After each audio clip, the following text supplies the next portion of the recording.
Hey, everybody, welcome to another Sunday night chat. Got a fine group of men here and maybe a few more jumping in. We never know. I send out a few more invites. Luke sent you an invite through he's out in the audience, your YouTube inbox if you want to jump in here. And anyway, I'm going to let these guys do an intro. And I'm going to start with, is your six covered? Go ahead, man. Thanks for the invite. Appreciate it. Thank you guys for showing up, watching this great chat we do every Sunday night. Other than that, I got a lot of videos. Some of them are great. Some are really funny, and some are just downright long and boring. But thanks for showing up. Thanks for being here, man. Blue 823. Would you like to do a blah blah blah intro? One of those things. Yeah, we'll do one real quick. I got nothing really going on in the channel. I got two videos that I need to make on some not equipment, but some tools that I got. It's not going to be a how-to or whatever. It's just going to be a, hey, look, this is what you get when you order it. And I was actually shocked where I found the best deal on the tools that I got. So I'm going to do that here hopefully this week. And just real quick, while we're into it, I'm going to give a shout out to my brother EMT Railfan. I want people to give him VRs. It's coming down to the last couple days. I think he needs 5 VRs for a giveaway he's having. Again, it's EMT Railfan. I'll put a link out here in a couple seconds. But if he gets 10 VRs, he's going to make a $50 donation to Camo Cares, which is an organization that they help out injured veterans or kids that have incurable diseases, and they send them on a hunt of a lifetime. So if he gets 10 VRs, he's going to make the donation. And basically what that does is that donation is going to get you, if you win, it's going to have your YouTube channel on it. And it's going to be at some huge archery event that's televised somewhat. So you can actually have your YouTube channel on a televised archery event if you win. So get them a VR. It's free to do a VR. It goes to a great cause, and it could possibly get you a lot of free publicity. So that's all I got. Yeah, matter of fact, I probably need to do another shout out video for myself, and on the way to work tomorrow, maybe. Because yeah, that would be good. Not necessarily for the publicity, but I watched this video talking about what, as far as the charity and what they do, and he's going to put $50 toward that. It's a really awesome cause. Anytime you see a really good cause like that, there's and you can support it, I think it's a good thing. We can only do so much, but a little here, a little there is better than nothing. And I would rather see money spent toward a cause that I see the end result and I know it's going to a good cause, not just going into some CEO's pocket of some blah blah charity, that makes $300,000 a year as the CEO of this charity. I'd rather see some guys get it and say, okay, that goes to a hotel room, ammo, whatever, gasoline for the 4-wheeler to get this kid or this disabled veteran out in the field. You know what I mean? All that takes time. I'll do another quick plug. The group that he's making the donation to, it's on YouTube. It's called Wired Outdoors. And here, guys, give me a couple minutes. I will put it in the external link. But they just sent a young kid on an elk hunt. And this kid was actually from Erie, Pennsylvania, which I'm from Western Pennsylvania. So it's relatively close to where I was at. And he had some type of brain tumor that was cancerous, and he fought it, and it came back, and they went out and they did this hunt. And this kid, these guys put this kid out on the mountains, and he got a shot at an elk, and it was no more than like 30 feet away. I mean, it was damn close, walking right at him. It's a huge elk. And this kid, I mean, it was a great hunt. And then we had, there's another hunt out there for that, or another video out where, I don't know if anybody's heard of Specialist Ross McGinnis. He's another local fellow here in Northwest PA. He was in a Humvee. Somebody threw a hand grenade in the Humvee, and I guess he was on the gunner wheel or gunner turn or something. He could have like bailed out of the Humvee and been the only one that survived, but he jumped back down in the Humvee, covered a grenade. he ended up dead. And a lot of the other people took, minimal shrapnel. Nobody else died but him. And they sent one of the guys that was in the Humvee that, he saved, and they sent him on a hunt, and it gets the town that's pretty close to me a lot of, good publicity. And it's a horrible story, but it's also one of the most awesome things you'll ever hear. So I'll put all the links out here in the external here in a couple minutes. And that's all I got. Thanks, here. Yeah. Thanks for trying to make us all fucking cry blue. Fuck you. Anyway. Bad Billy 429. What's up, brother? Not much. Thanks for having me on, man. Thanks for everybody out in the external for coming out and supporting TR's chat. That's pretty much all I got. I've been a little too preoccupied with work to be busy doing videos, but things are starting to get back to normal, so we'll see what happens. Well, thanks for jumping in, man. I appreciate it. I'd like to have a diverse crowd, some new faces, different faces and stuff like that. So it's always good to have you on here, man. Luke, informed state of mind. What's up, brother? Yeah, not much. We got flooded out. We had a bit of an ice jam up here in the river down behind the house. It got up 6 feet above the banks, covered the one fence that was down there, was over top of that. There was a green car down there. I guess a Toyota, back end floating. And I wasn't going nowhere because of the 10-inch ice pans that were floating around on top of it. So all the by roads down here in the village were all flooded, and we're on high ground, of course. So it would have to be like a 250-year flood or something like that before I think we get in touch where we're at. But it still was cause for some havoc. 2 times the hydro went out, or the electricity went out. Sorry, talking to Americans. Yeah, and it's. It was just a nuisance for the most part, but it's excitement in the village anyway. Other than that, everything's good. It's good. Cool, man. Thanks for coming on. I appreciate it. You're definitely, you're one of the guys when I first started. Well, I don't say first, but when I started getting into political chats, you were one of the guys that was always there, or I was on your chat, or American Freedom, somebody's chat. Yeah, I was just watching a video on ISOM there a couple days ago where we actually had that chat. Was basically where I was giving up the Sunday night slot, I think it was, and you had actually articulated the whole thing really, really well. It was kind of, David Robertson, you were on with David Robertson, started there, and then he gave it up, went to Matt, and it was kind of time for the American warning to be kind of over. Now it was what we're going to do about it. And, when they were educating people on, well, what would you do about it, and so on. And then when Matt had it, and then, I had it for a little while talking about just informing yourselves a little more. And then you took it over, and it's gone from there. So it was kind of a handing of the torch all the way. And what fun, and what stories we got from it all, and certainly what we figured out, and man, the history we've seen kind of go on over all the shows. Pretty cool.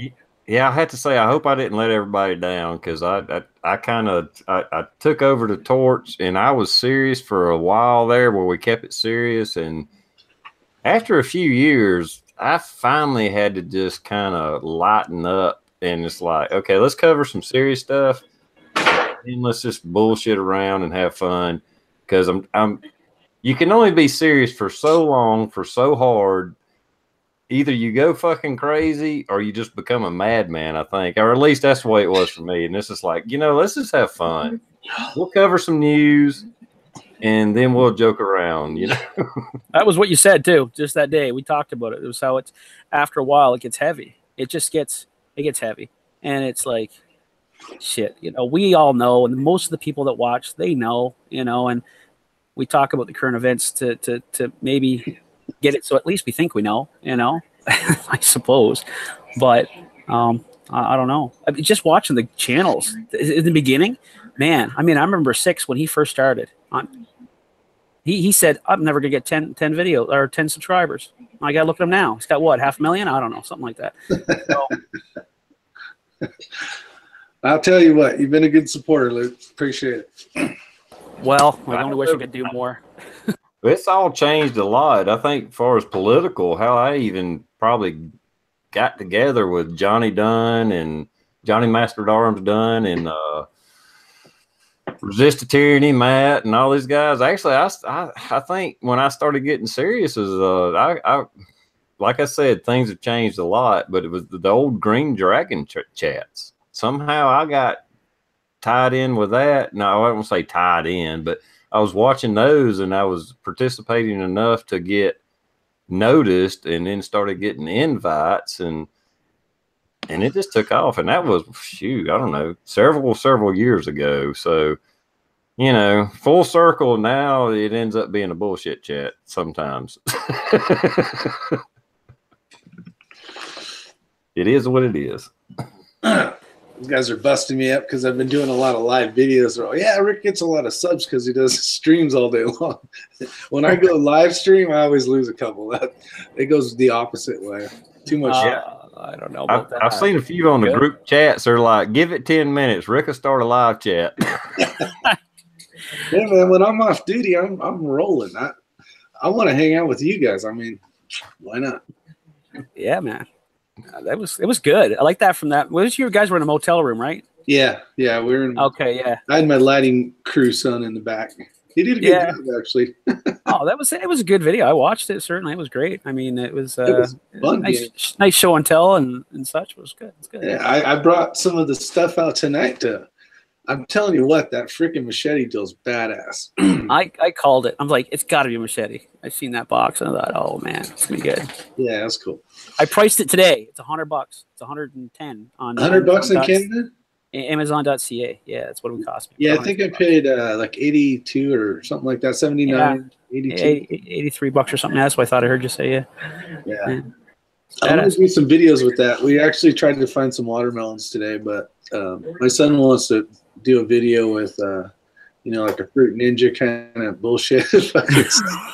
So we'll see what happens. But I'm trying to make it where my videos are either entertaining or educational. So I mostly been doing entertaining, but it's never disappointed. I remember the hammock. The hammock bow. I mean, that was a hell of a project. I mean, the one my wife got rid of while I was gone. Yeah. Exactly, dude. There was some time, money. I mean, some time put into that. I mean, you brought us along on that trip. That was great. So that's why it never happened. Your wife got rid of it. It was the whole thing. I was in North Carolina. We were delivering. I had to meet the moving truck, and so I was here, and I get back because all the shit's basically packed, and she has the rest of the stuff to deal with and get put away. And I finally get back, which is a story in itself because it was an airplane and there was a big storm and we got diverted and all this stuff. And I had to rented a taxi from LA, which wasn't even the airport my shit was at, all the way to home, which was like $350. It was a good story. I don't know. One of these days I'll tell it to you. I don't want to take up all your chat, but it was what a crazy time. So I get home, and because I have to sign the paperwork to the house, that's the reason why I had to get home so fast. And my fucking hammock bow was gone. I mean, the thing was like 15 feet long. Like this was going to be badass, but it was gone. She had someone throw it in the dump. Because the new homeowners are going to be, See, now I'm having a flashback. Don't even get me started, Luke. I remember that very clearly because the contest was how far, how many feet or yards, the big arrow was going to go, and then it just never happened. It was like, well, what the fuck? I know. But I knew you. Don't get me wrong. I knew you was moving and stuff, so I didn't really think too much about it. It ain't like it costed money to get into the damn thing. Yeah, exactly. No, it's just guesses. Yeah, it's been fun, venture. I'm trying to do better videos, more entertaining. Sour Patch Kids was certainly entertaining. I tell you what, if you've never seen a guy shoot Sour Patch Kids, go check out that video. I just put that out today, matter of fact. That was fun as shit. Like, we all did that and ran around the fucking forest and shot freaking Sour Patch Kids at each other. It's like the days safer than rock salt. I mean, my dad, there were stories about my dad. I'm not going to repeat them on here. Anyway, so the ones with powder in them, I did one with powder in them, like a quarter charge of what I would do for a regular bullet. That one was, even the ones without powder, just primer, were pretty badass. Yeah, I was thinking that the whole time you were doing that video was, oh boy, this could turn into people shooting each other with these things. Airsoft. Well, at first I thought that's what you were shooting, right? Because for whatever reason my audio wasn't working. So by the time I got into the audio working on the video, I'm sitting there going, I said, what is that, an airsoft gun he's got? It's like, and then I didn't realize that you were actually loading up, you know. Yeah, I loaded some on the Dylan, just the primer. Yeah, why not? I thought it was great. Did you see my response to the video? I did. That was a very awesome comment, matter of fact. Yeah, it was cool. Yeah, so I put out 2 funny ones, I think. The slot machine one, reloader. I think most of my videos are funny, but it's not on purpose. When I try to make videos funny without dropping the fucking gun. Yeah, I saw that. When I do video reviews, I get PETA after me, or if I do a funny video, I should say, I get PETA after me, and people hate me for freaking years and call me a penguin killer for years more, and so I try not to do funny videos anymore. Yeah, but at least you didn't actually show the clubbing of the penguin. No, that's true, right? See, what do people want? My God. I know, that's entertainment to some people. That's an inside joke from way back. If you're around to know about the penguin massacre. It is, but you know, there's one person out of everybody, right? Chad Spearman. He's always, right? Always. We'll bring that up. If he came in here right now, bang, first thing he'd say, look at that, penguin killer. Penguin killer, yep. Hey, you've been coined the penguin killer. You might as well go with it. I miss Chad. I miss Chad's videos a lot. Yeah, where is he? What's he doing? Just he quit.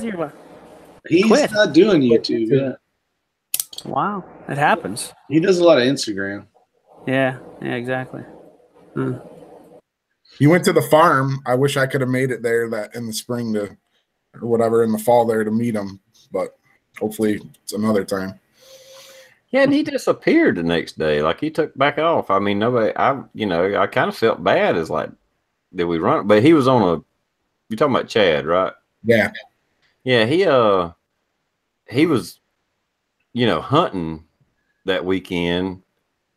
And I guess he just, kind of stopped by to say hello to everybody and then took off. But I didn't know he was leaving. I kind of felt bad the next day. I was like, damn, where's Fat Man at? Where the fuck? Yeah, he takes that hunting shit real seriously. He packs up all his shit and leaves his house for like a month. Mm-hmm. Yeah, and the hunting camp is just kind of down the street from the farm. Yeah, it's not far from his house. Yeah. All right. Anyway, let's get serious for a few minutes, and then we can start goofing off again. Let me start. Can I start? You can start. Go right ahead. Damn it! Yes. All right. So, how would you like? You're just kicking back at home. All of a sudden, your phone goes and says that you have a missile headed your way. And then for 40 minutes, they don't say anything. And then finally, after 40 minutes, they say, okay, that was just a drill, or it was fake, false. How do you think those people in Hawaii felt? That shit had to be crazy. I didn't hear about this. Yeah.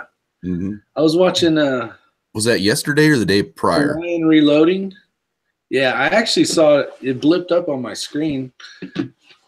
But when I was looking at the time difference of when they said there was an alert to the time that they said it was a false reading, or I can't remember what the exact words they used.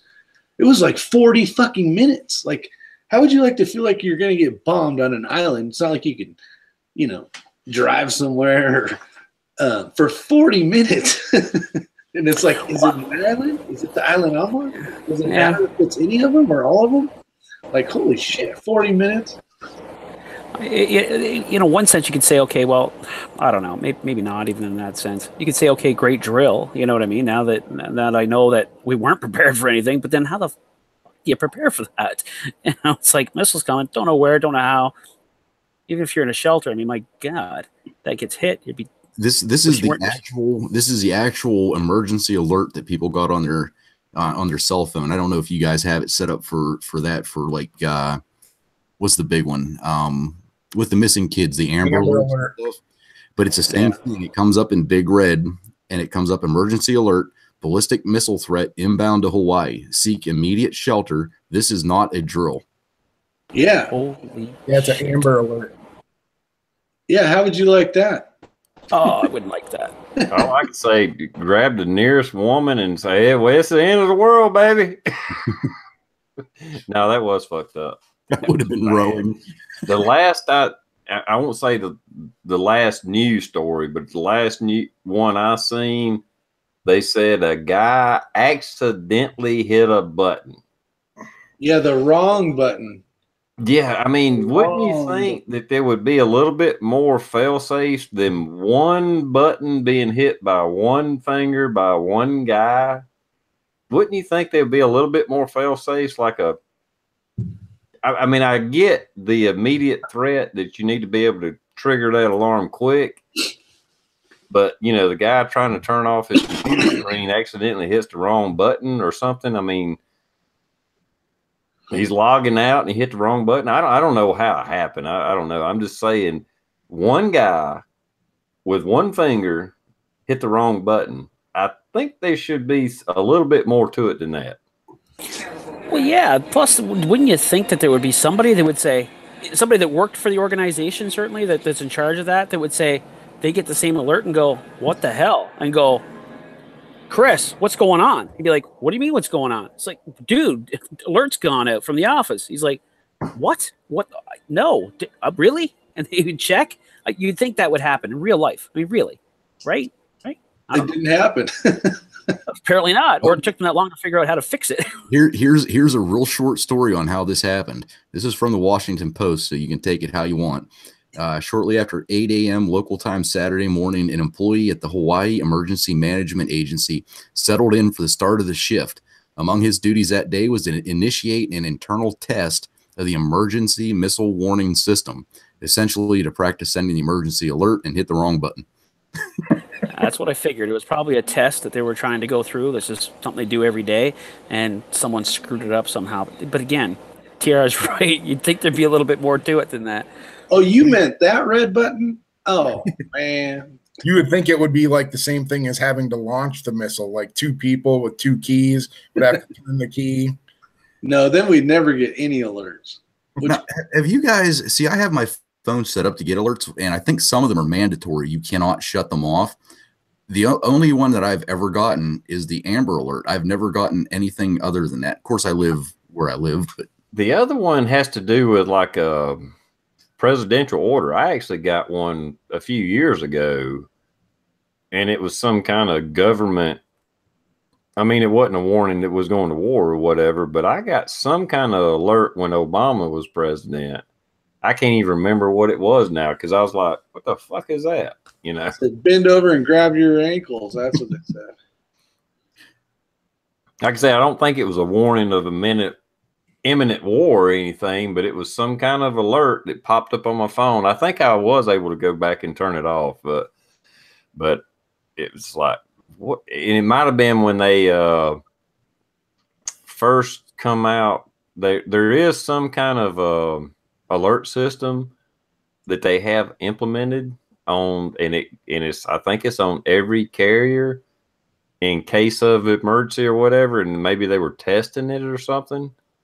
But I do remember getting it a few years ago because it was just like confusing. As I was just like, what is this? I didn't authorize this, but it was some kind of presidential alert, but it was a test or something. Yeah, I have the Amber Alerts shut off on my phone because those fuckers are always at 4 o'clock in the morning. Yeah.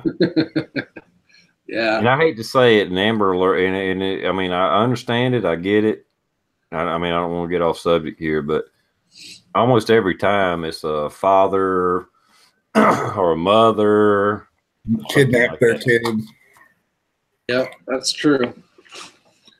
I'm not saying it's bad, not bad, and something needs to be done about it, or whatever, but it's it's not like a kidnapping of, you know, some stranger nabbed a girl, I mean a little child or whatever. It's usually almost always, well, the suspect is the father, da da da da da, and it's like, okay, you got this domestic shit going on. It's not that it ain't bad, but I don't think that's what the Amber Alert system was designed for. In Toronto, you know, Toronto, Ontario, Canada, we had an Amber Alert back in the summer, and it was early summer. I think it was spring, so it was still cold in the morning, and there was a carjacking in the metropolitan area, and the lady certainly fought to try to stay in the vehicle, but she was dragged from the vehicle, and the suspect obviously got in and took off. The major concern was that she had an infant in the back seat, and literally the car disappeared from her sight with the infant in the back seat. So similar to getting that alert, you know, you can imagine what that mom was feeling at that time. The Amber Alert went out, and because they figured that the suspect actually heard the Amber Alert, realized certainly that that was the child that was going on in the back seat, description of the car, he abandoned the car someplace where the infant would be found.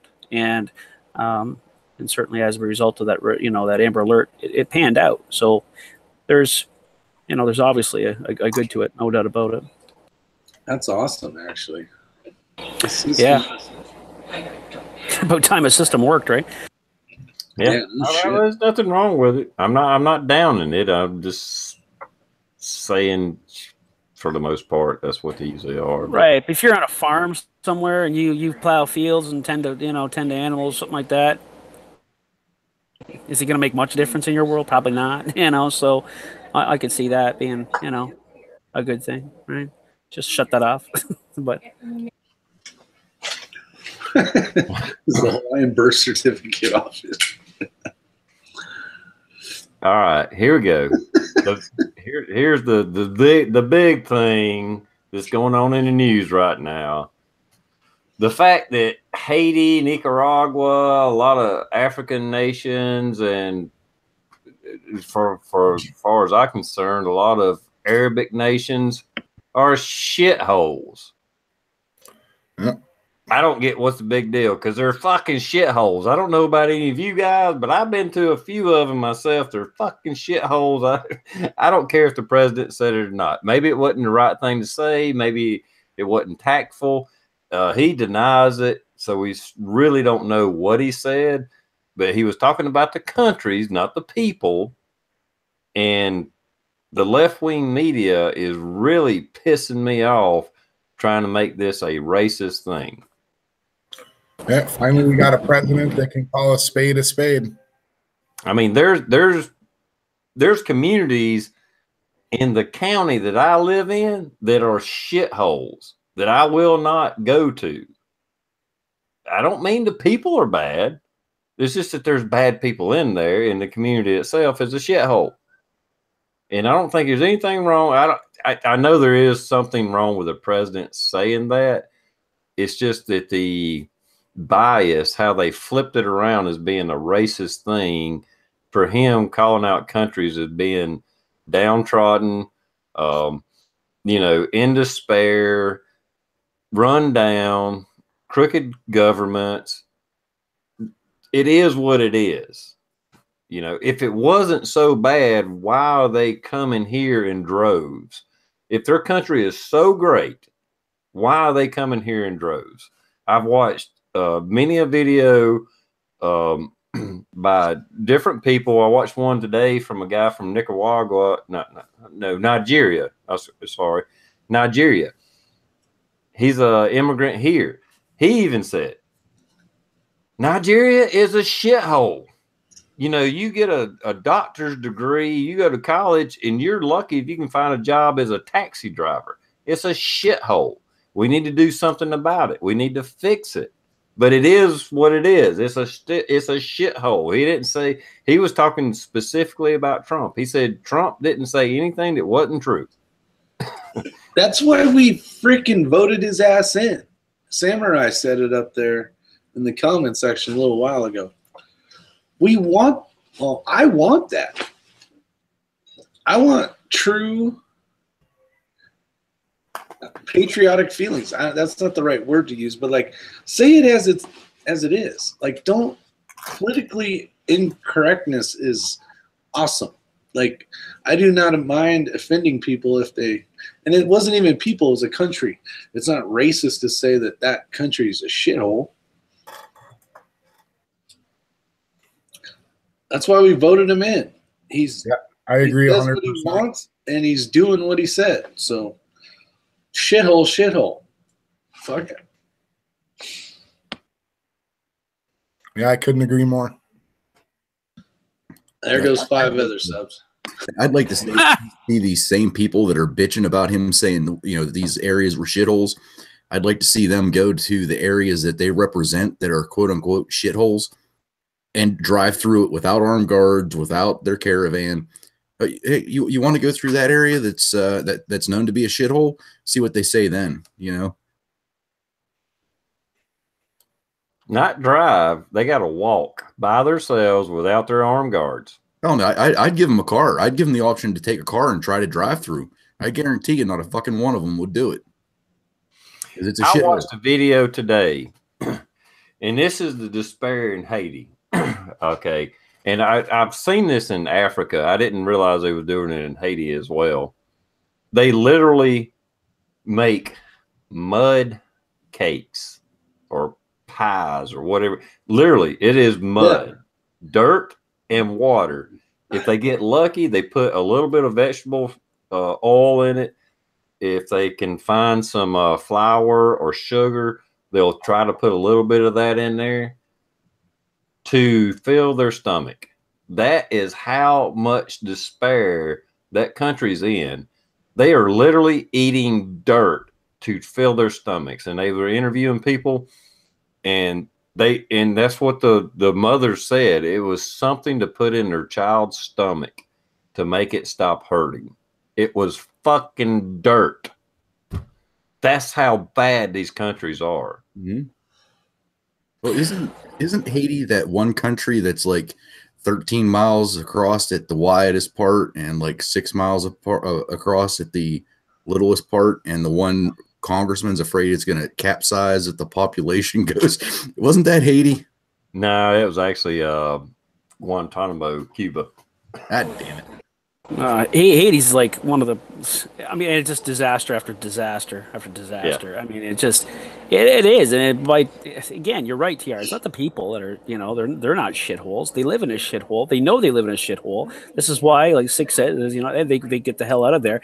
But the reality is that it's, I think what it's about is about, you know, how much aid that you give to these places. And I think he's sitting there going, look, it's a waste. You know what I mean? You're not making it any better for these people, you know? But in one sense, that's where the big argument is. I think it's like, well, you still got to feed the people. So the people aren't shitheads or shitholes, but the country is. So the best you can do is feed them, and hopefully try to get some kind of infrastructure in there so it's not so much of a shithole. But is that going to happen? There's a reason why it's a shithole. So how do you fix that? It's probably bigger than us. Yeah. Well, that's why people try to come to America. Well, I tell you, another thing that really bothers me about it is the liberal left, or whatever you want to call it, taking the moral high ground. Like, this was so unpresidential, and they already got Biden on a live mic on live TV saying we needed to fucking pass this. You got Pelosi talking racist as hell, you know. Oh, there's the 5 white guys making decisions, just on and on and on and on and on. And then all of a sudden now you want to take the high ground. I'll tell you another fine fucking example of the liberal left taking the high ground. They dressing up in pussy suits. If they're not in their suit, they're in their pussy hats, and they're saying, fuck Trump, fuck Trump. And then all of a sudden you want to take the moral high ground. He said those countries were a shithole. Yesterday, you were saying, fuck Trump in your pussy suit.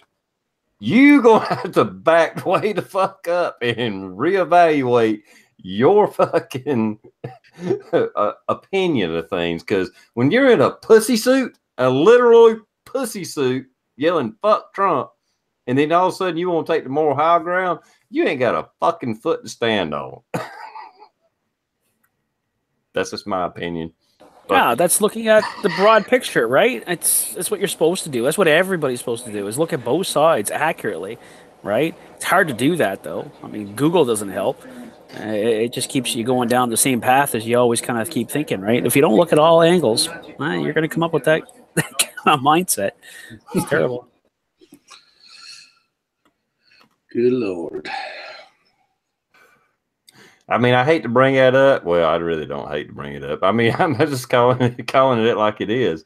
You think about the past year we've gone through of all the liberal hypocrisy, and then they latch onto this, and the actual, mainstream media, they didn't even bleep it out. They kept saying, Trump said shithole. Shithole, shit. I watched this little thing on Fox. Not that I'm saying Fox is great, but I was watching Fox this morning or yesterday, I forget. And the guy, one of the commentators, he was like, "We decided to do a game, and so we started watching CNN and MSC, whatever the hell it is. And every time they said shithole, we was going to do a shot." He said they'd said it 37 times. I was hammered by the end of the night.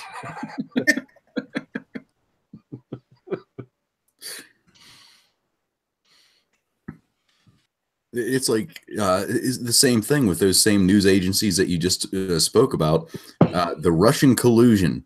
I guess like during a 3-minute speech, Trump said there was no collusion like 30 times or something. And they were like, oh, look how many. And they made such a huge deal over how many times that he said the word collusion. And I was like, holy shit, we need to start making games out of this. So at least somebody else is thinking about that. I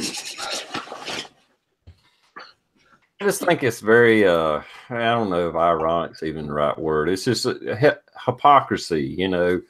The left does this, and this. And I'm not saying the right's always right or whatever. It's just like, basically, you can't do this and then tomorrow act like you're a fucking angel and saint and then call out the president on that, when you did the same damn thing or something similar, Could you imagine? Oh my God, we definitely need to do a political drinking game. We'd be hammered in 10 minutes. Can I drink tea? Well, according to Crazy Cat, that's the same thing as liquor. Yeah, I still got the one douchebag. I don't know who it is. Thumbs down every video. I could say that his mother is the nicest lady ever. Thumbs down. Oh, well, if you're not getting a thumbs down on every video, you ain't doing it right. No way. I get that at least. I get thumbs down on this chat before it even fucking starts. Got one. Yeah, well. I don't worry about them. I don't either. It's just funny. I'm like, oh, you got to see that video. Thanks for the click, douchebag. Is Your Six Covered fan club. That's right. Welcome. I don't know. Anybody else want to expand on that? The whole shithole comment. I mean, they beat it to death this weekend, but no, I'll say that he does tweet shit. He probably doesn't. I don't have Twitter, so I don't see any of it. But you know what? He's communicating with America in his own way. He's not waiting for some press conference and blowing smoke up our ass.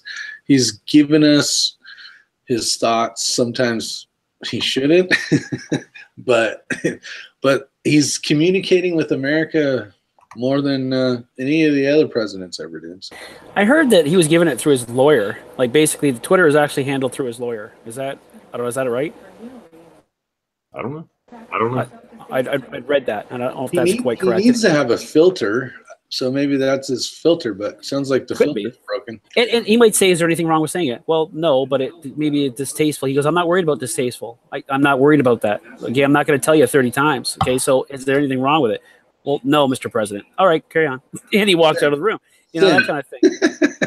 Yeah, Well, I mean, you know what? she's right. I've had a lot of people say, you know, what people that I'm friends with on Facebook are very political, or whatever, and they're like, they really should just stop doing it. And I'm like, you know what? I think you should do it more. Fuck everybody. Fuck 62 million Americans voted for Trump.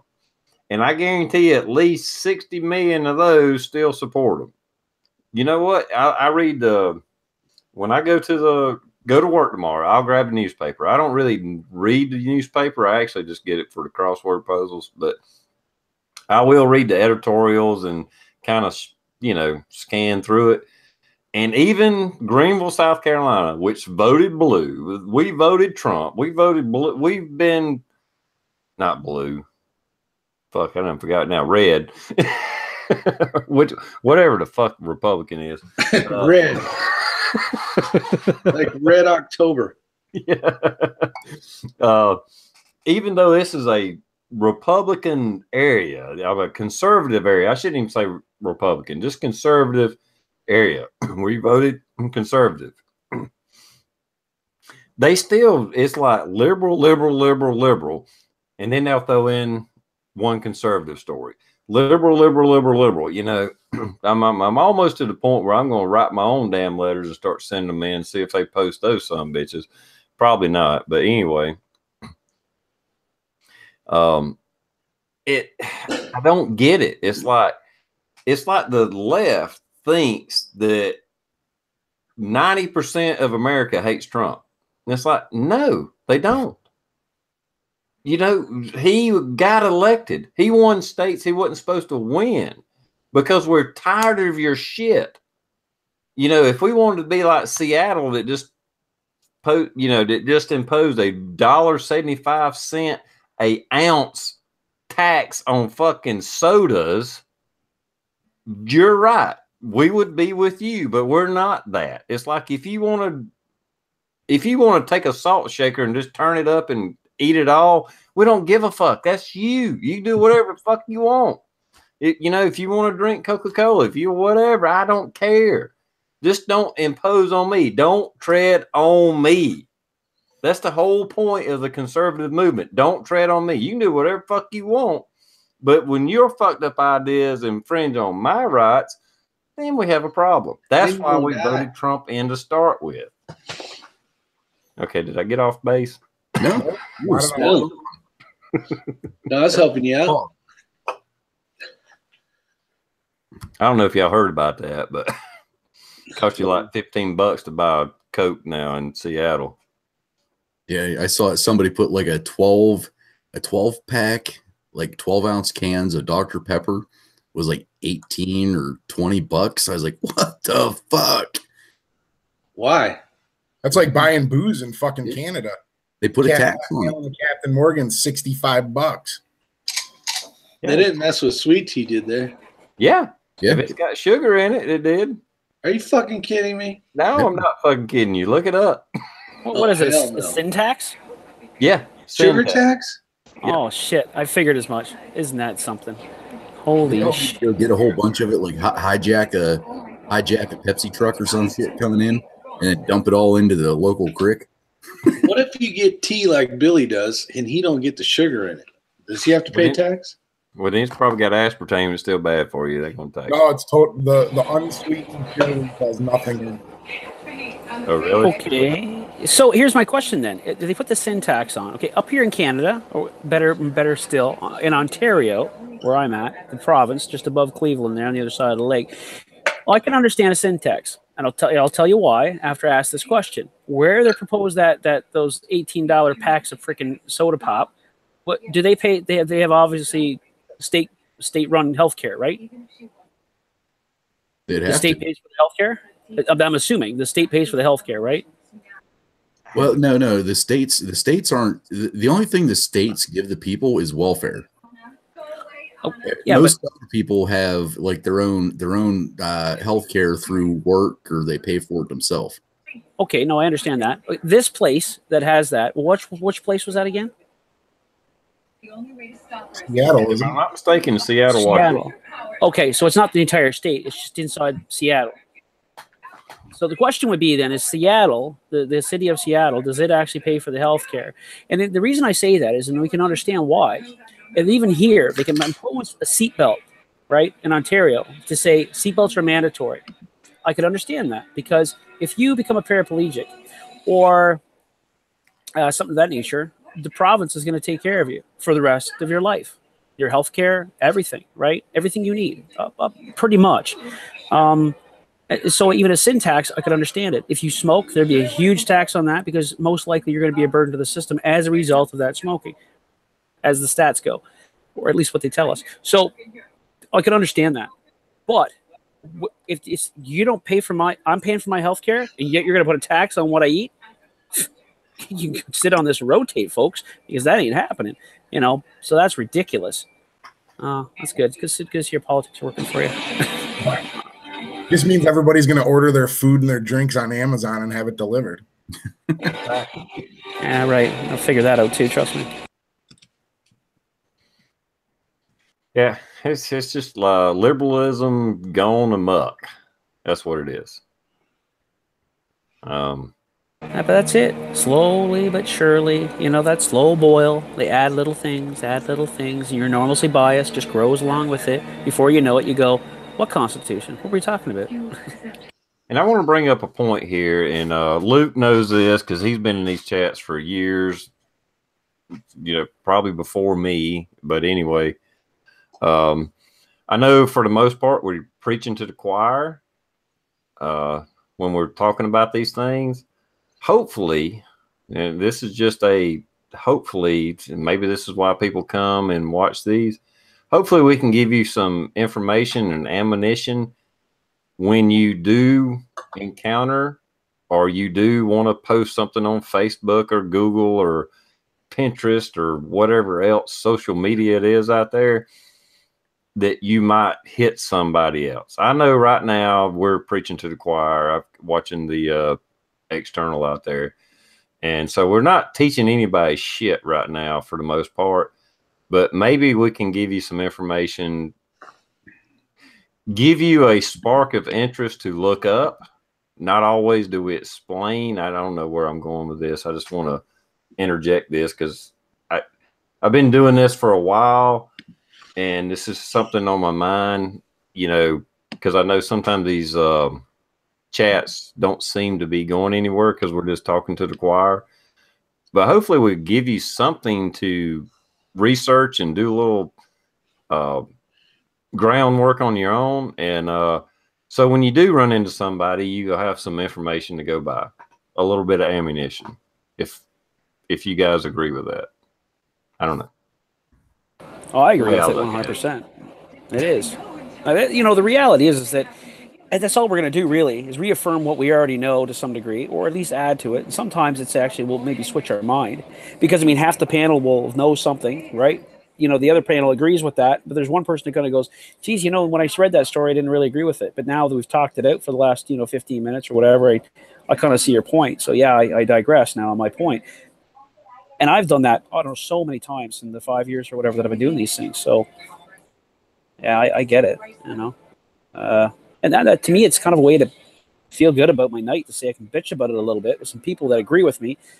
And I go, yeah, okay, I'm not crazy. You know what I mean? When I did have that discussion with that guy, and there was two of them, and there was only one of me, they're going, you're fucking nuts, man. That ain't right. You're like, man, I'm pretty sure I'm right.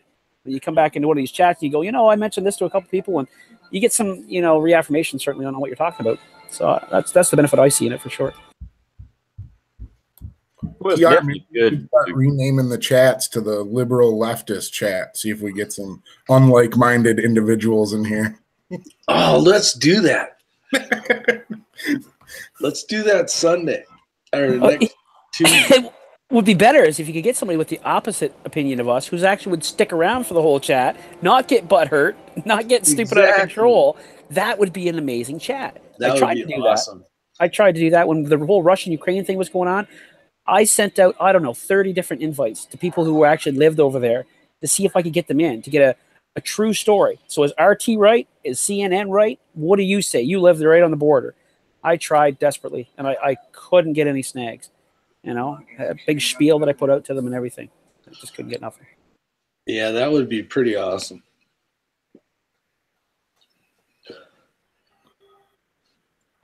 Well, of course, it could be a complete train wreck too, as well. It could, like when I had that guy on from Egypt. Hello, like, yeah, go ahead, man. You're live. Go ahead. Hello. You're like, oh shit, this isn't working. You're out of here. Bink. I think I remember watching that one. Well, there's one thing I've learned. I've tried to,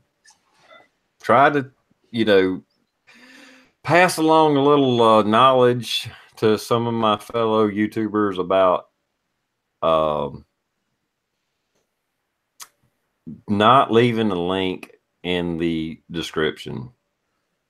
I have seen so many train wrecks from that. But the best one, and I'm pretty sure Luke was there, was when that chick come up there. It was, what do you call it? Twerking? Yeah. Yeah. I got that video saved, actually, just in case you were going to erase it. That's awesome. It was. Matt's had it happen. He's like, and there you go, ladies and gentlemen. This is why I don't do it. I had mine open. I had alien sex on mine. I mean, and it was pretty good quality, I'll be honest with you, as far as that goes. Well, you understand what I'm talking about. But anyways, yeah, some serious shit goes on when you leave that link down there. I did one of those the other day, and it worked out good. Got to meet some cool guys that some of them are in here, and went well. Yeah, well, keep it up. See how it goes. No. It was just like I'm bored. I'm gonna say hi to everybody.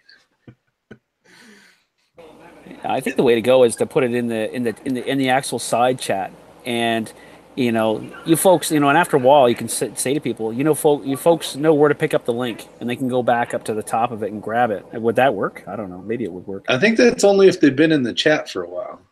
Oh, yeah. Okay, yeah. You might be like right. Whenever they show up is when they start reading the comments. I don't know if you can scroll back if you haven't been in the chat.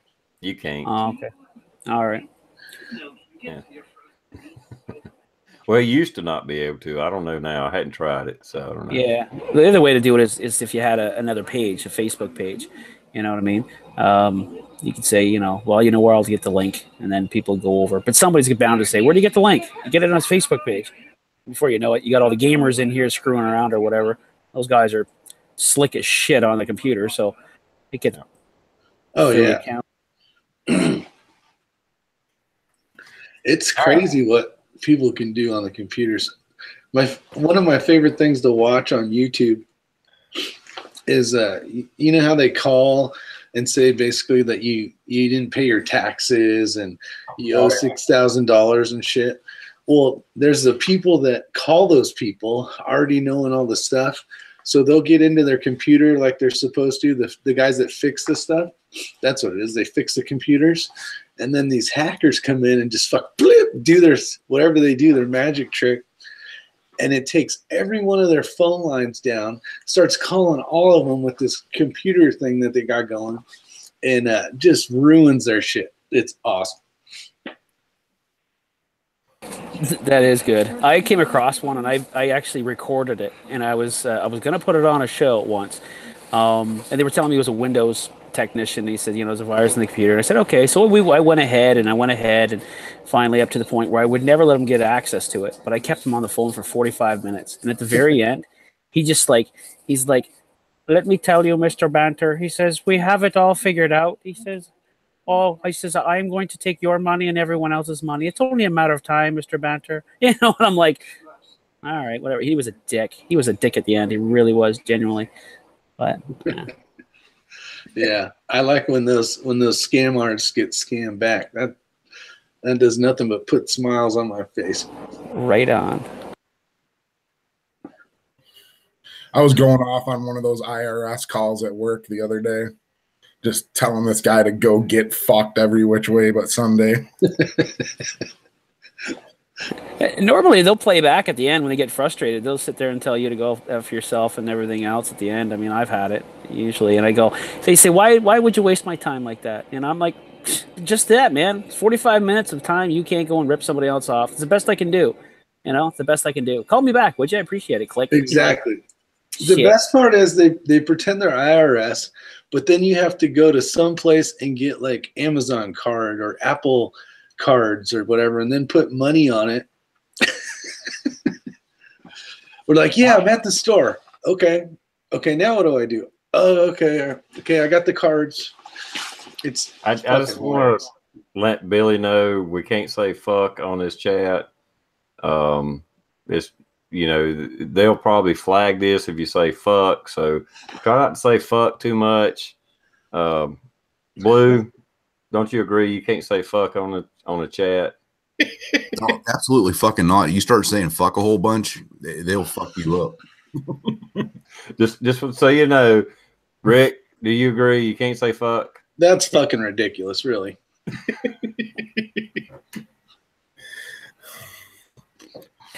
Well, there goes your monetization. Throw you the rules. You can't say fuck because they'll, you know, flag the fucking video. Hey, our thumbs down went away. It did? Yeah. We're That's now at fucking, 0 that's thumbs down. stupid. That's fucked up. Hey, that's pretty good, man. When the thumb goes away halfway through the chat, they go, you know, actually, this hasn't been a bad chat. Maybe take that thumbs back now. Yeah. Yep. Now they're hitting it. Let's play some music too so we can demonetize this video as well. They demonetize all my chats, so I don't worry about it.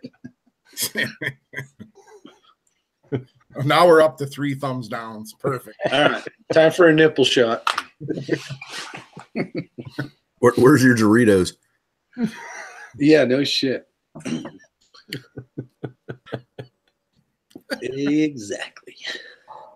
Well, just don't point a gun at the Canadian in the box here, because we'll send people down for you. I'm sure that's against the law. With what? Slingshots? Well, I don't know. Yeah, maybe. Yeah, I was going to say we should do a gun check, but that wouldn't really be fair to our Canadian fellow here. Shit, you guys do it to me when I'm at work all the time. I know. I'd have to go all the way and find a safe, unload the thing, get it all there, I can put all the parts together, come back down here. Jeez, it'd be 20 minutes gone by the time I get that together. But hey, we do have the right to protect ourselves. I want to let you all know that. Oh, I got a new weapon of choice. I'm going close quarters combat style. I'm going with this bad doggy. Woo, shit. Gummy bears and machetes. Wicked. Yeah. Look at that handle. I love this freaking handle. This thing's badass. We'll see how it slices and dices on the next video. It's just so the blood gets on the handle so you don't lose your grip, right? This shit's badass. Well, and it won't slip out of your hand. Oh, that's so cute. I got the same one. Almost. Pops wanted a gun check. I got the new Sour Patch 4000. Oh, yeah? Sour Patch 4000? You guys want me to load up some more Sour Patches? I think you should stick some in the freezer and freeze them and then shoot them. They were frozen already. It was so cold in this garage when I made these things. Gun you guys check. haven't seen my latest video. I make bullets out of Sour Patch Kids, and they look something like this. And they fucking shoot accurately. The 40 Sour Patch. The 40 S&P. Yeah, jacketed, sugar-coated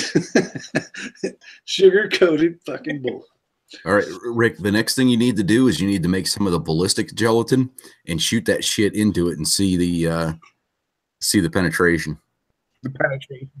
Now there was a couple, depends on the basically the how tight they are in there. There was a couple that went zipping. And it hit old Bob pretty fucking hard. I was like, ooh, that one would have stung a little. And that was without the powder in it. But the accuracy, I'm telling you, these things work really good.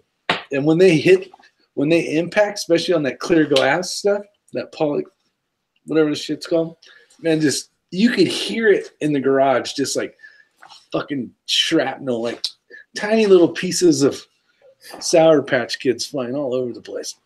There's sticky spots everywhere in there in the summertime now. That's not, Never. not anything different from normal in that garage, I'm sure.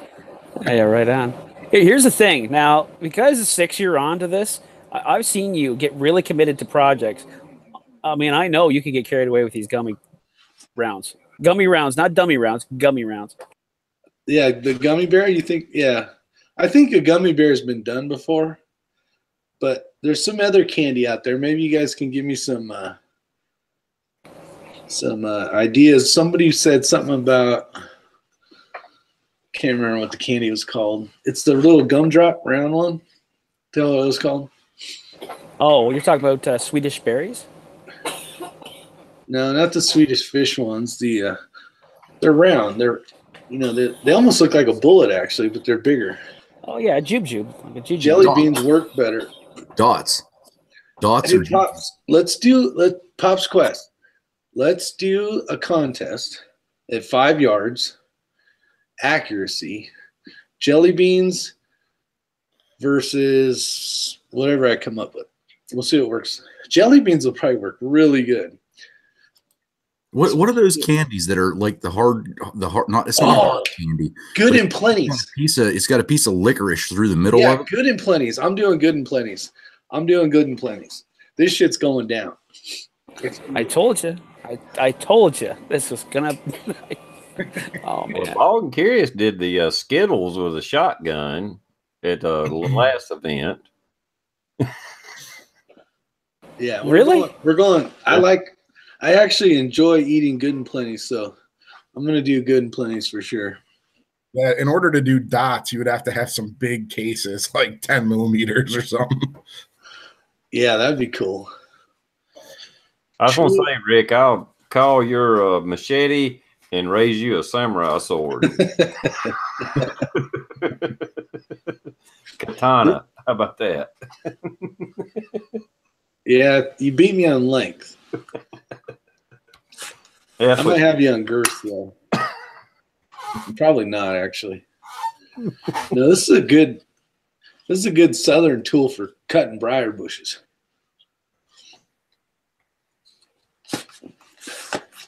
Or chicken heads or some shit. I got one of those steel weed whackers with a circular saw blade on it. That thing fucks some shit up.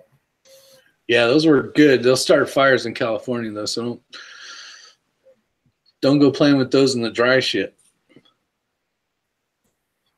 Everything starts fires in California. Yeah, I guess, right? I mean, it hit spark, hit a stone, spark, boom, there you go, right? Yeah. A lot of times the dozer guys will start a fire. They'll be able to put it out, because they're right there. But blade strikes on rocks, you'd be amazed at how often those things catch shit on fire. Flares tend to start fires pretty quick too. Flares? Yes. Yeah, those work pretty well too. Especially nautical flares in a dry field. During a lightning storm. Yeah. Yes, definitely a lightning storm. Push your empties through some canning wax, no gunpowder, only primer. Yeah, that's no fun. That's like a real bullet, but waxy. No, we're going candy, fuzz. We're going candy. I actually can't. I wish I had some good and plenties because I think it would fit in a 9mm perfect. That's like those Calibri 22 rounds that only fire off of the primer. There's no powder. Yeah. Those are fun. You can kind of see the bullet leave, though. So. Yeah, they're not accurate at all. They suck. Yeah. When you were shooting Bob downrange, like, he was downrange quite a ways there at the end where he fell over, got drunk there or whatever, or a little stunned by the last one. Point is that when you were shooting at him, did you have some powder in with those ones? The last shot had powder. That one, the one where I say, "Oh, that had some giddy up." Yeah. All right. But when you hit the backboard of the basketball, that was just primer? That was just primer. Wow, dude. That was quite a whack when it hit there. I know that's why it'd be 30-yard shot too, isn't it? Huh? What about a 30-yard shot from the garage to the backboard? Nah, that's probably like 22 yards. Oh yeah. Yeah, it was. I was like, when I did the one up close, like, you know, just like 3 yards away, that thing, I don't know if you can hear it in the video very well, but that thing hit that vest like fucking hard. Bam! Yeah. Like, Any of the glass shots? Did you feel any particles coming back to your hand or your face or anything like that? no, it went out and up. Yeah. I had it at an angle a little bit. It was basically. Oh, there you go. You need to make some shotgun shells out of nerds. Here's the sheet right here. You can see, well, you can see it right there. That's better, I guess. Yeah. I think it damaged the glass at all, or? No, just left candy. I was waiting for you to lick the glass, but that'll do. That'll do. Yeah, it came right off. Yeah, shotgun shells with nerds or with pop rocks would be good. Yes, that'd be awesome. Pop rocks? Oh, shotgun shells with pop rocks. Yep, or nerds. Well, here's what I've been. Actually, this is kind of one of my prepper things. Because shot's so hard to find, or not hard to find, but expensive now. So I've been doing this. Where's it at? Isn't that stupid that shotgun shells are so cheap now and shotgun reloading components are out of this world expensive? Yeah, it's a freaking ridiculous. What the hell? Oh, it's right here. Yeah, I got a shotgun reloader, and this is not costly to reload. So I've been saving primers. So if shit hits the fan, if I run out of shot, I'll just use primers. That would hurt like a son of a bitch. Yeah. The best part is it probably wouldn't kill you, so it'd really hurt like some bitch. Well, close range, I think you're going to do the job either way, but yeah, I mean, even those jelly beans at close range, imagine getting one of those, a couple of those rounds in the face, dude, you probably wish you were shot after that. Yeah, I'd be walking away. I'd be like, you know what, that house, no, we'll move on. It's not as sweet as it tastes. Yeah, some of those candies are harder than shit, so. Yeah, absolutely. Get a muzzle loader and start putting jawbreakers in there. See, it's crazy when these impacted the Bob. They like cut them. It like a few of them split perfectly in half. SoCal's saying use hot tamales. Oh, hot tamale would fit in a 40 probably perfect. Well, I need it to be a hair smaller. I don't want to put too much. Well, if I do a primer, it won't matter. But I'm kind of want to move on to some gunpowder. Could you imagine like a shotgun shell with, like, you know how people talk about salt shells or whatever, where they just want to scare somebody and pepper them or whatever? Get that shit with like cayenne pepper, ghost pepper, mix that shit in so when it hits them, it like burns. They have those. Oh, really? Yeah, there's like some catalogs out there you can get on and order all those whacked out shotgun shells on them. They got all kinds of stuff like that. Yeah, they got ones with darts and little knives and sharp stuff. Yeah. I think the coolest one I ever seen was the one that looked like a penny, but it's cut in, or a dime, and cut in like kind of basically like ground down, so it's like 4 pieces of a pizza looking, you know, like cut in fours, like a Chinese star, and they're like a stack of them. And when they get shot, this turns into four pieces, and that whole, the pointed part is all just sharp as shit, and you get a fuck ton of these things coming at you. Those will do some damage. Well, it depends on what you're trying to do, I guess. Trying to kill something. Well, yeah, it's anyway. I should stop. All right. See you guys. Good night. Thanks for showing up. less than lethal will probably get you in more trouble than lethal. Is all I'm saying. No, these are lethal. This Yeah. shit downright is nasty. This will ruin your day forever.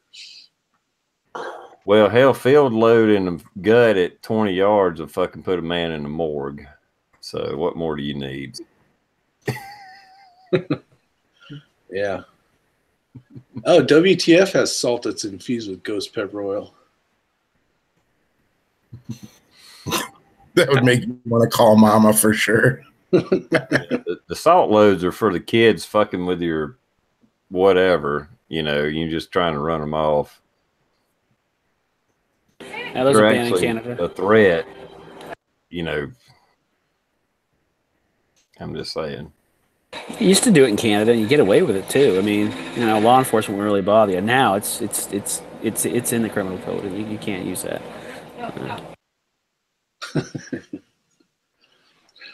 You just have to load a bunch of miniature like doll hands and say, "I was just spanking them, just giving them a spanking." Can you imagine being at the hospital and nurses taking those little hands out of your ass? Doll hands in your ass. Just look at you and say, "You're a sick man." You're like, "What? No, seriously." No, really, I got shot. I swear.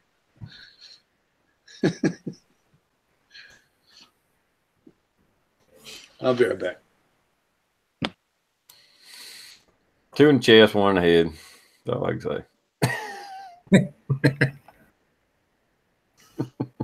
Yep, that's my favorite gang sign.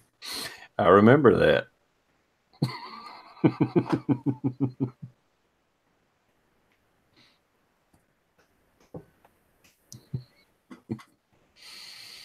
Our DNR officer in our property up north gave us a rubber buckshot for bears up there. He said, because there were some bears in the area that were screwing around with people's trash and stuff.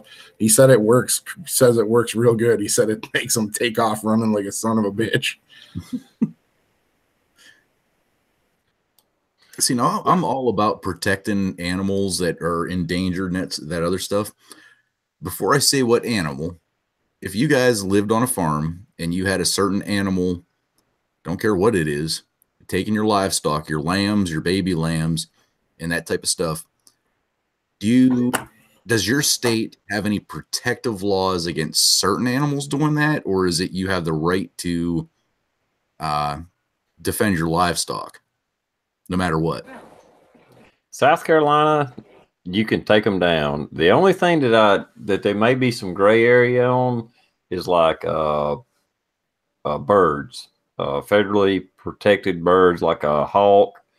Any kind of predator bird is actually protected under federal law, and that's why I say there may be some gray area. I don't know if you have like hawks taking your chickens, that kind of thing. But far as like me, I got chickens. If a fox, possum, coon, whatever is going after my chickens, I have the right to kill it. And the way the South Carolina law is, I can actually trap it, but I can't re-release it anywhere. I can trap it. If I call the DNR, they won't come and get it. If I trap it, my only option is to set it free or kill it. And I can kill it, but I can't set it. I can set it free, but I can't relocate it. I can't like trap a raccoon and take it out in the woods somewhere else. That is actually illegal to do. So if I'm protecting my livestock, either kill it or let it go, or let it do whatever it wants to do. Like I said, federal predator birds, there's a gray area there. I don't know the right answer to that. But far as any four-legged animal, trust me, I've killed a shitload of them. You pretty much hit it right on the head. We have a local eagle, and it's been picking off this dude's baby lambs left and right, and chickens are pretty much non-existent in this area anymore because of this bird. And I mean, people are getting pissed. I mean, it's one of those. I don't have a farm, but you know, the in-laws have a farm. It's not happening out there, but these local people that live around where I live, there's this one eagle, and I mean, it is tearing shit up. And the game commission and everybody else is, oh, here, you guys can have this. And they basically give them blank 12 gauge, shells. So it's just a scare effect. There's no projectile. There's no anything. And they have all gotten a very, very stern warning that if that bird comes up missing, or if they find out somebody shot the bird, then they are, they're pretty much done for. I just didn't, I didn't know the crowd we had. If you are, if you have 100 chickens and 200 sheep or lambs that have babies, and they just, this damn bird keeps getting it, I'm pretty sure at some point, I'm pretty sure the bird would probably be non-existent through. but I wasn't aware that it also pertained to, like, so TR, you're saying owls and hawks and shit, like anything with wings? A predatory bird, yeah. Owls, hawks, eagles are, for the most part, from what I understand, are federally protected. Yeah, they are in Canada as well. Here's the thing. If you can do some kind of environmental control, right, and a physical control measure such as putting out a dummy eagle, let's just say, that great replicate, you put it up on a post out there, maybe it'll relocate because they don't like to encroach in different territories, right? They're very territorial in that sense, and they'll move to get to different territories. If that didn't work, I think if I was the law enforcement, I'd say, listen, the reality is that it's an aggressive nuisance. So as far as the law is concerned, even if it was federal, I'd be like, well, I can't hear about a problem, okay? I can't hear that you shot this bird or that you've done anything wrong to this bird. If I hear it, I have to act on it. Do you understand what I just said to you? You know what I mean? If the person doesn't understand it, well, then you know what? They probably need to have something happen to them. Yeah. Yeah, that's kind of, yeah. You got to do what you got to do is all I can say. I mean, there's laws out there. You don't break the laws, but I'm just saying, do what you got to do. In Michigan, as far as I know, and I'm not obviously a DNR officer, a lawyer, but the protected four-legged animals also are still protected when it comes to that. So that would be cougars and wolves. Coyotes, they want you to shoot them on sight no matter where you are or what you're doing, pretty much. Well, you can in South Carolina, you can even not just a vicious animal, but I mean, you can kill a deer without a license in South Carolina if it's endangering your crop or whatever. Now, you can't harvest. You can't. I shouldn't say harvest. You can't sell the pelts. Like, I've killed a lot of raccoons and possums and different animals like that. I can't sell the hide. Right. But, if a fox is killing my chickens and I kill the fox, well, I throw them in the woods. And that's usually what I do. I just go out and throw it in the fucking woods. I mean, I guess I could keep the hide for myself, but I can't make a business out of selling the hide or whatever. But I don't need a license or a permit to kill anything that's, going after my crops or livestock. If it's a predator nuisance, I can deal with it. That's why I say there's a gray area when it comes to predatory birds because they're federally protected.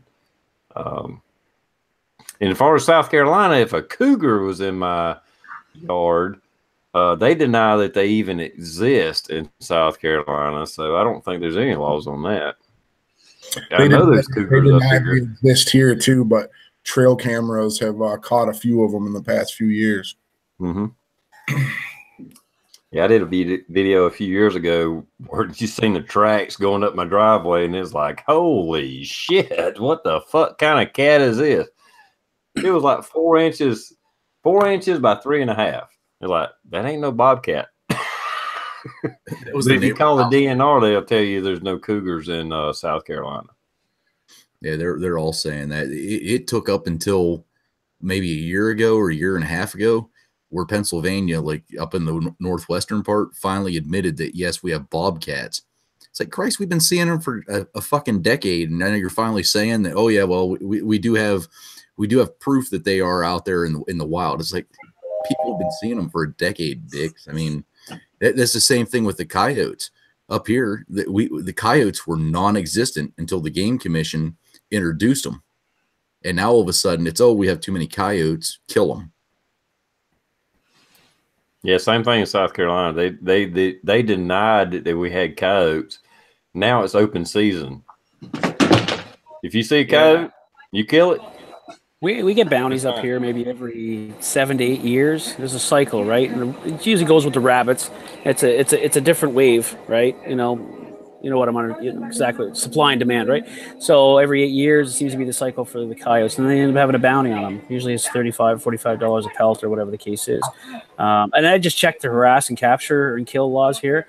And in Ontario, provincial laws, there is federal laws, certainly, just like you guys down there. It's pretty much the same thing. You can you don't need a permit to scare away, capture, or to kill most wild animals if they're causing damage to your property, i.e., capturing, doing damage. Property being, livestock certainly would be considered property.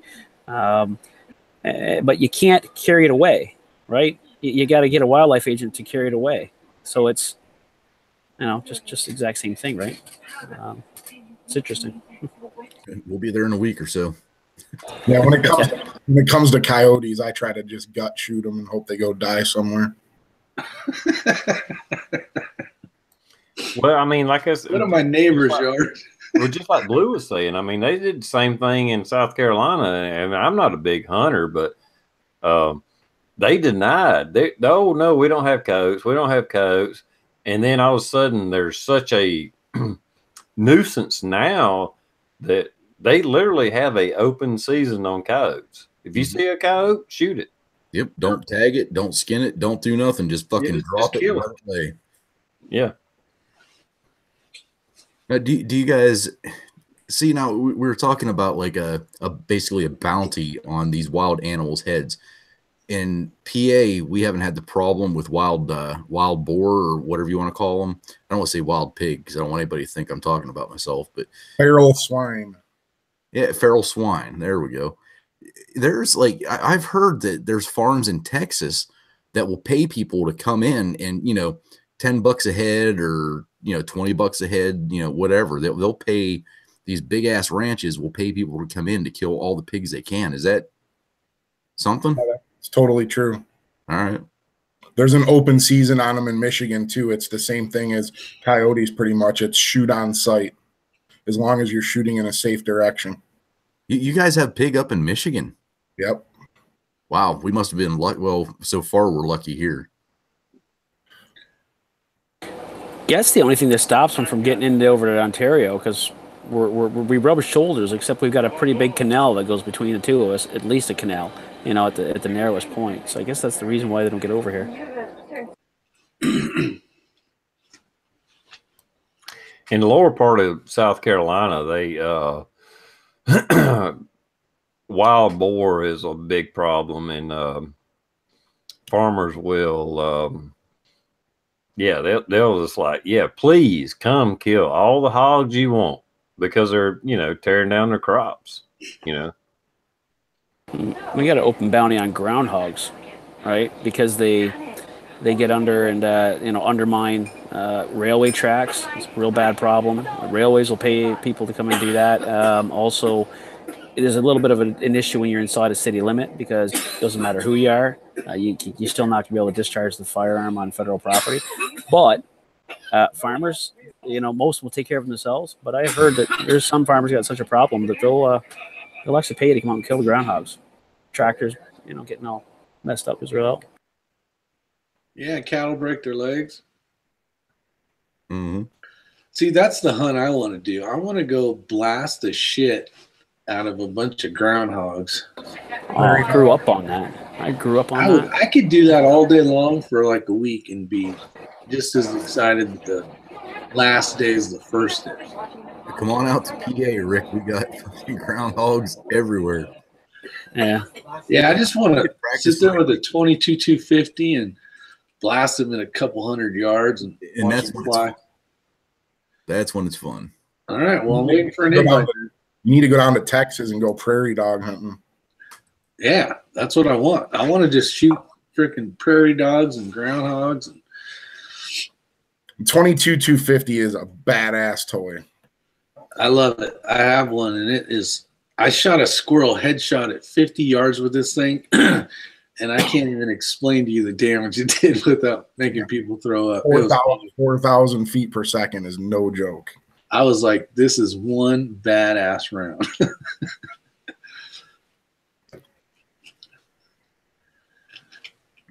Yeah. So who knows somebody that has a big ass ranch with a bunch of prairie dogs or groundhogs or something? I don't think it costs a lot of money to go out prairie dog hunting. No. Well, it does if you shoot 22-250, unless you're reloading. But Yeah, we even at the farm, I mean, it's damn near 70 acres of open field, except for like the house and the barn and shit. Yeah, you're lucky to see maybe 2 groundhogs because we keep that pretty well under control. yeah.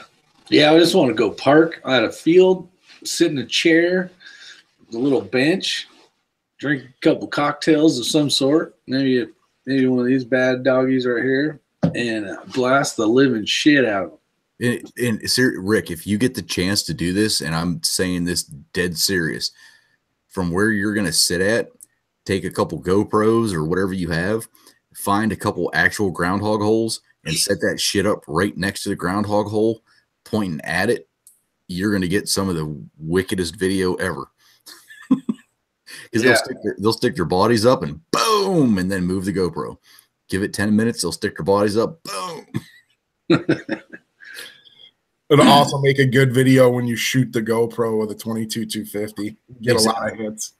Exactly. Yeah. Landrun 89, I guess, if I contact him, might be able to he's probably got a bunch of them. That's the kind of hunting I like doing. We do it up north at our place a little bit with gophers. Take the hose out and fill their holes up with water and wait for them to pop up, shoot them with the 22 pistol. Yeah. Sign me up. You sick bastards. I can't believe y'all would even talk about this shit. And then for the close ones, I'll knock on their little prairie hole. Hello.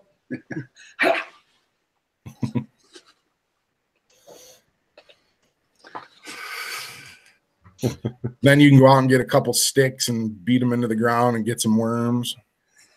There you go. There you go. I tried that. I didn't get as many worms as TR did, but he is a trained. You gotta watch the worm getter.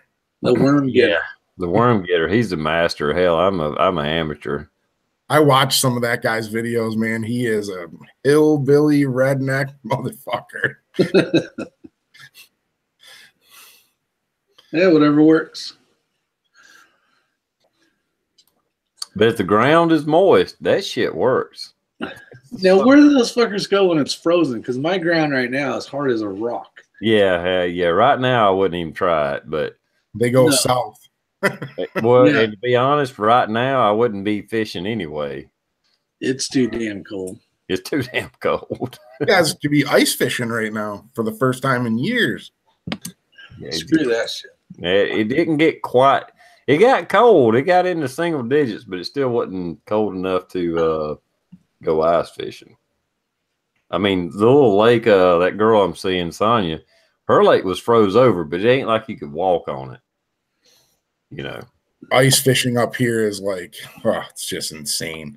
These guys will literally go out there. They'll walk out, kick a hole in the ice with their boot, and then they'll still walk out on it and fish. Really? Oh yeah. Screw that shit. They say first ice is the absolute best time to go ice fishing. It's like they're insane about it. They're constantly getting rescued on some of the lakes out here. They'll be out there fishing, and the ice will break away from another big chunk, and then they're out there floating in the middle of nowhere, and the Coast Guard's got to come get them. Yeah, no. That's one thing you will never ever see a video of me doing is anything to do with ice.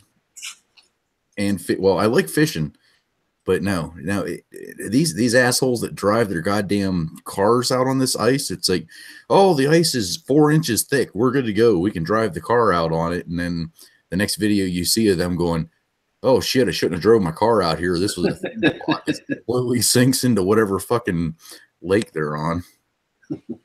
That's like Grumpier Old Men. Yeah, exactly. I love that movie. That's a good movie. Yeah, it looks like fun as hell, though. I do want to do it. Just to say I've done it, but you'd be a shack ice fisherman. Yeah, I'll do shack with a heater. Maybe on the ice. Fuck it. With the fire. I'll go TV style. Up here in Canada, there is lakes you can totally do that on. Trust me, there is no issue. It's because it's more than 6 inches, I can assure you. You're talking like, a foot and a half, even 2 feet in some cases, these places. Now, did your guys have lakes to where, like say like we just had, like we had a big, huge freeze where everything froze, and then we had this warm up to 60 degrees, and now it's flipping cold as hell again. So it's all freezing real quick. Have you guys ever had to where like you have, 2 foot of ice and then the water is like 8 feet below the top of the ice, and it's like, no, that's not right. Yeah, this is where you have to be careful because these thaws, especially rivers, you know what I mean. Lazy rivers, not so much. Well, I shouldn't say that because even then, it just depends. Because if you get that big thaw, why is a river there? Why is a creek there? Because everything flows into that sucker. So normally, if you have a lot of rain, like we did up here, which is almost a mirror image to what you're talking about, right. We had like 2 weeks of just stupid cold. And then I'm a Canadian and I'm saying that, but it was stupid cold. Then we got this week, maybe a little more of a thaw because the snow almost gone away, and the rivers were open and everything else. But that was what was going on. Every piece of ice that was going up there was letting go and coming down. And it was just in time for this flash freeze to happen as well. So all this water and all these big, ice pans came down, plugged up the river out here. And then it just came in with this cold front. It went down 8 degrees in 8 minutes. That was what the news was saying. That was incredible. Fast flash freeze. And so you get the water on top of the ponds. So you get the ice that was a foot thick, and then you got this water on top that's maybe, in some cases, up to 6 inches is what my brother was saying. And now it's 2 different types of ice, which is not that big of a deal. You notice it when you're going through an auger, for instance. But otherwise, it's almost better for ice skating, you know what I mean? Providing the wind's low, then it just freezes up so flat, and it's really flat. So, yeah, that's my story on ice. Either way, I don't need to worry about it because I'm not ice fishing for one, and if I'm going to ice skate, it'll be on a rink somewhere, so I'm good. Yeah, I just went down and took video of the lake. I think I put I did on Instagram. I put a picture of I think it was 5 or 6 deer that were walking on the beach. So I was up towards the roadway looking at the lake, and between me, of course, and the lake, which is well frozen as far as the eye can see. And you've got these intersections. So you'd go maybe 200 feet, maybe even 200 meters, let's say. Yeah, 200 meters. And then there'd be another ice crunch where you'd have to literally walk up over top of a berm of ice. And then you'd walk for another 100 meters, and then there would be another berm of ice. And so we didn't go out that far at all, but it's rough as shit. I mean, down where I am anyways. But my brother was down further east on the same lake, and they were out there, and it's just flat. He says you could run a skidoo across it, no problem, wide open. But the ice fishing was really good. They were doing really good with perch. So, but last year, you couldn't even get on Erie. It wasn't even froze.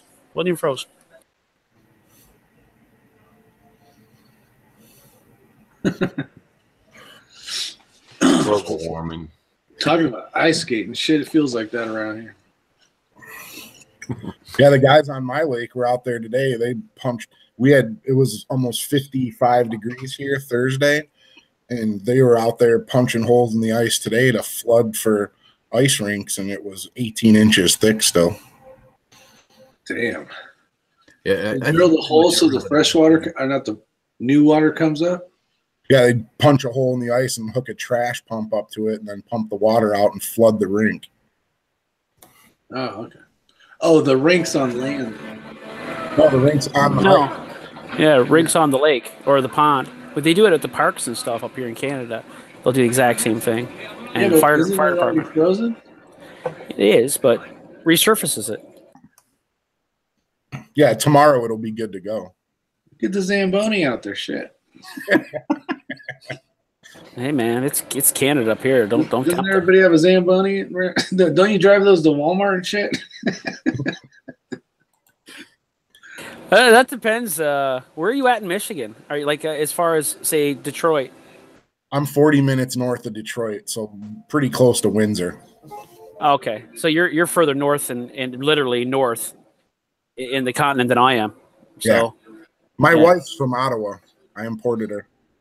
Oh, did you? Good for you. Good Canadian woman. She's pretty. Good.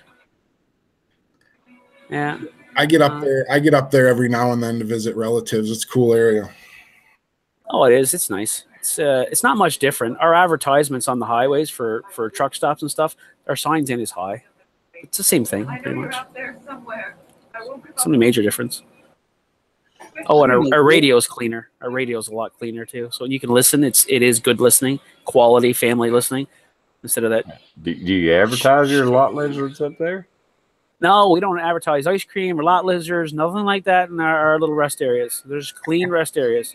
We certainly there's prostitution, but we call it service with a smile up here. In Windsor, prostitution's legal.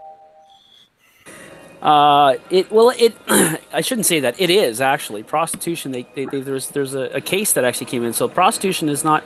I shouldn't say that. You shouldn't say prostitution is legal because it's technically not correct. What it is the act of sex is actually not illegal, right? You can have consensual sex with anybody you'd like. What's illegal is the solicitation of it, right? And I'm sure this probably goes the same down the States because you're looking for that solicitation. It's usually why the John will sometimes get in trouble because he's soliciting for it, right? And the girl just says, "Hey, how you doing, honey?" You know what I mean? He's like, "Hey, what's up? How much do you charge?" There it is. That's the solicitation. So that's what you get nipped for. Yeah, we get nipped as soon as you're like, "Hey, honey, will you marry me?" "Yes, I do. I do." "You're fucked."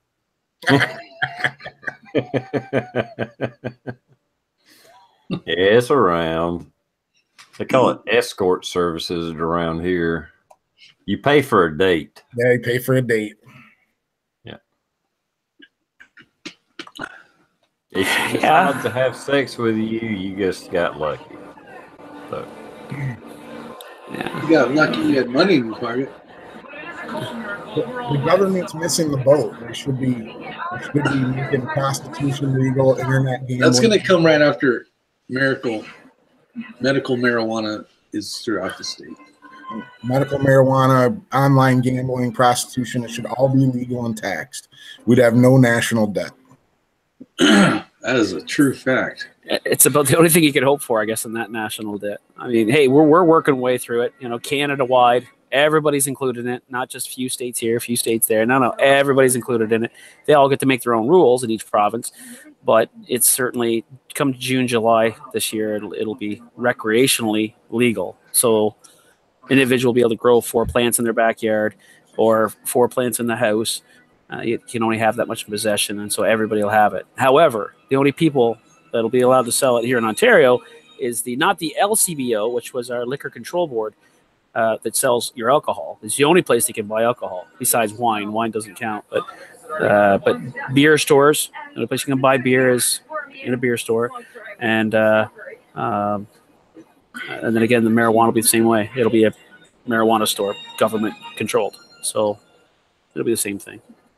The problem with marijuana in Michigan, the issue is it's state law trumping the federal law, so there's way too much gray area to it. Yeah. It's going to be a nightmare for cops in the beginning, anyways, to try to enforce it. Just because it's going to be the swabs. That's how they're going to do it. It won't be hell because you're just the problem is it's the people are going to contest it. There's going to be a shit ton of case law that's going to come up in this. It's going to set precedences. I wouldn't want to be out there targeting people for it right now. That's for sure. It's just going to be stupid.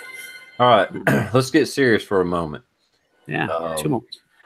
Sessions said here, about a week ago, that they were going to start enforcing federal law on these states that passed recreational or medical, whatever, marijuana laws. And I've seen some people kind of counter that in that he's forcing the legislators or representatives and senators to make a call on it. And I kind of seen where he was coming from, the person that did his story. It's like, okay, well, the federal government, okay, say Colorado, California, whoever passes, we're going to allow recreational use of marijuana. And then Sessions says, you know what? We're going to crack down on a federal level on these states that allow recreational use or even medical use of marijuana.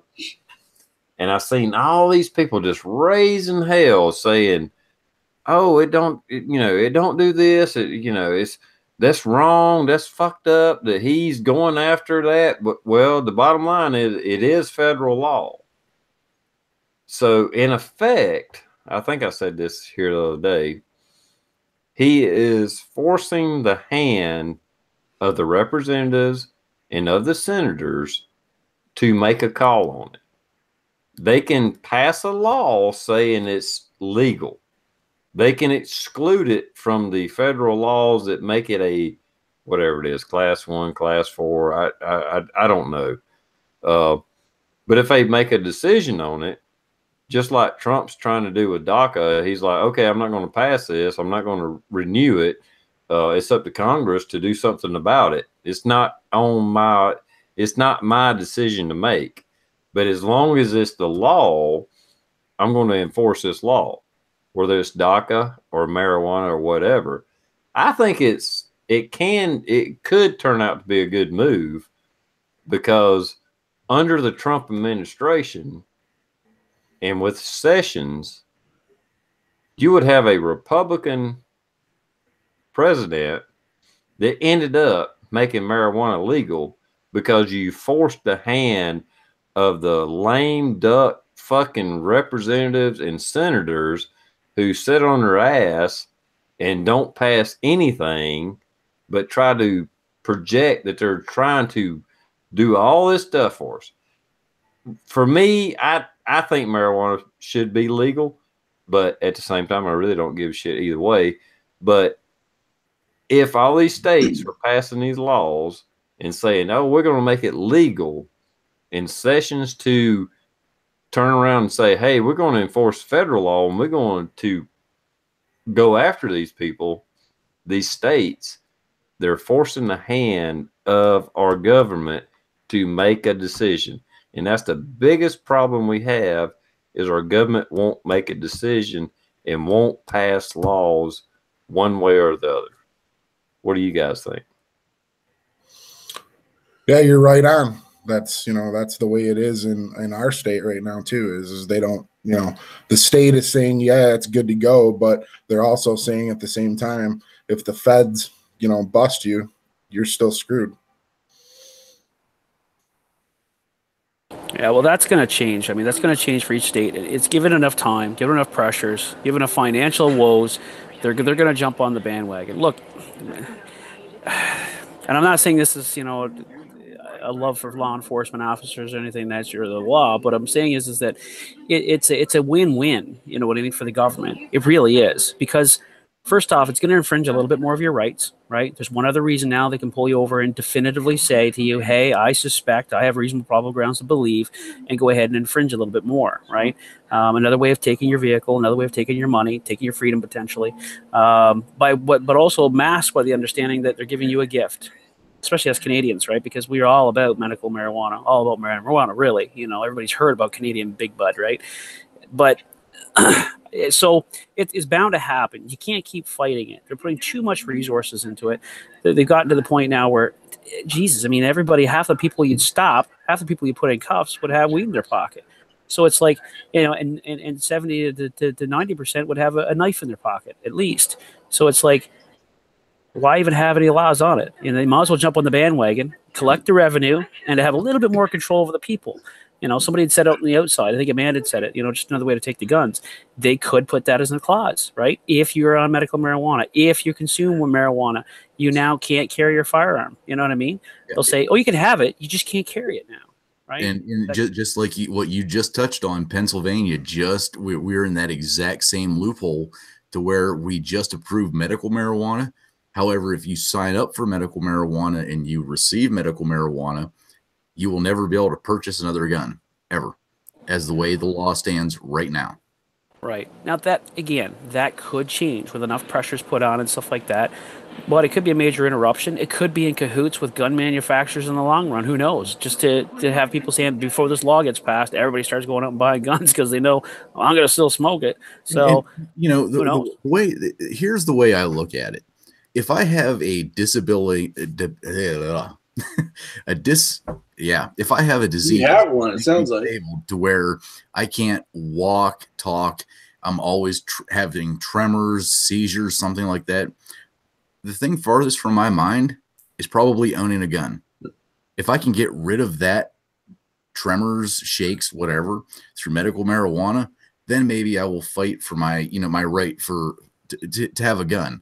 But probably most of these people that are going for the medical marijuana is to get rid of this underlying cause that you'd never have a gun to begin with, because you're so shaky, you're so whatever, that you don't care. That's not part of your lexicon, whatever I'm trying. You guys know what I'm trying to say. Yeah, I hear exactly what you're saying. It's what we have to be careful of, and this is what I was saying on a radio show that I called into the one night. I said, what we have to be very careful of is that infringement, that allowance of infringement, because that's what you're doing. You're allowing for it. You're saying, well, for the safety of the roadways, yeah, they should be able to stop people for that. And I do agree to some degree. But you know what I mean? I also understand that some of these facts are not going to change. There is going to be some people who are brand new to it because it's now illegal for everybody. And so the people who didn't want to break the law are now going, okay, well, it's legal now, so I guess I'm going to go ahead and try it. And they're going to make some poor choices, right? And while under the influence, perhaps. It's certainly this possibility. But I have to say, you have to be so very careful in what you could be giving up. And you're right. You should still have the right to be able to protect yourself and your loved ones, your property, right, with your Second Amendment very firmly in place. Nothing really should infringe upon that. Really. And this is what I say. We have to be so very careful when we accept gifts from somebody who can create laws.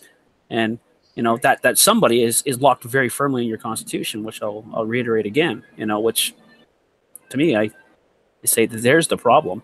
You know, I don't say there's a problem with your Constitution, but man, even on our Charter of Rights and Freedoms, which it replaced our Constitution to some degree, it's locked right in there. How your government is formed, how it's maintained, that's locked in there as well, right along with your Second Amendment, right along with it. And I go, but man, that system's not working so good. I don't think. Well, I know me and Blue talked about this, I think on the last chat or chat before last. I think weed should be legal. I actually do. As far as I'm concerned, all drugs should be legal. I know that's controversial, but you would have to come up with a test as far as marijuana. Are you high now?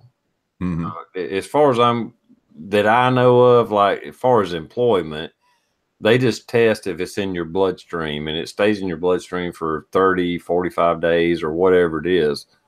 But you're not necessarily high 30 days later, you know. So if they can come up with a test